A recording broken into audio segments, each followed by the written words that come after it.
2015, 22 million US civil employees' data was stolen by one of the world's biggest hack. It wasn't long before the US started pointing fingers, and all five of them had landed on China. Operation Aurora was a highly sophisticated attack on big corporations, including Google, Siemens, Microsoft, and many other leading companies. What's astonishing to note is that this isn't the first time that China had taken this leap, and definitely not the first time that it left a track of crumbs for the United States. This was not for the lack of technological know how, but out of sheer neglect for the legal sanctions that are to follow.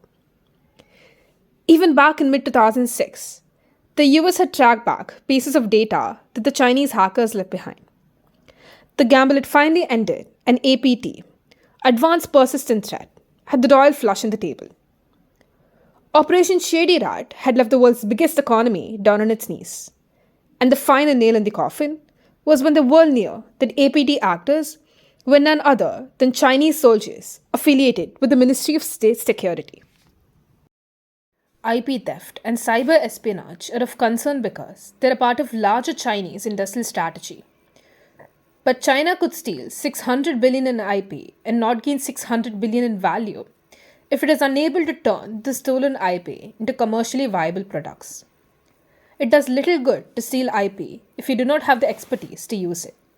And until recently, this was true for much of China's espionage in advanced technology.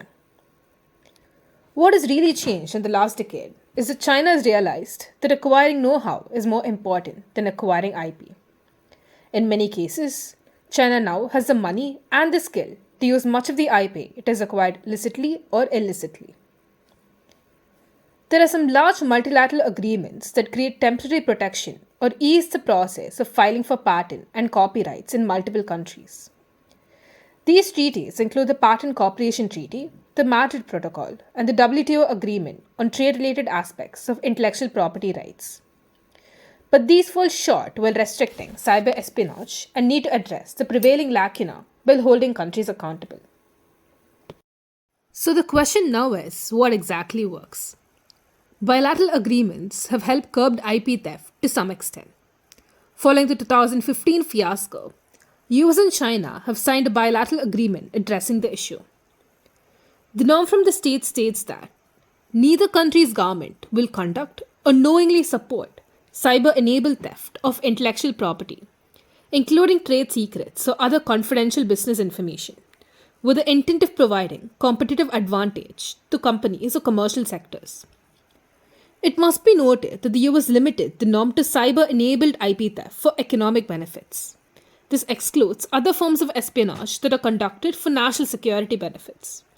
After all, it is not in the US interest to construct a norm that would constrain the intelligent operations within their own national security context.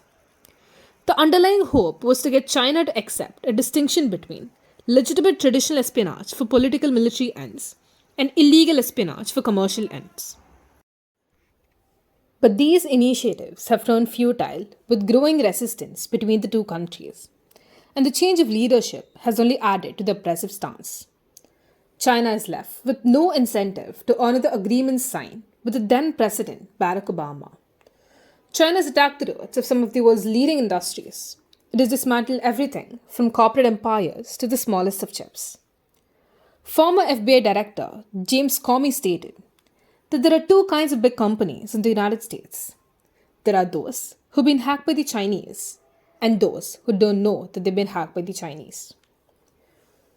When the Chinese government has wiped out top conglomerates, leading trade secrets up until the formula of white pain, they aren't going to stop just because the US said so.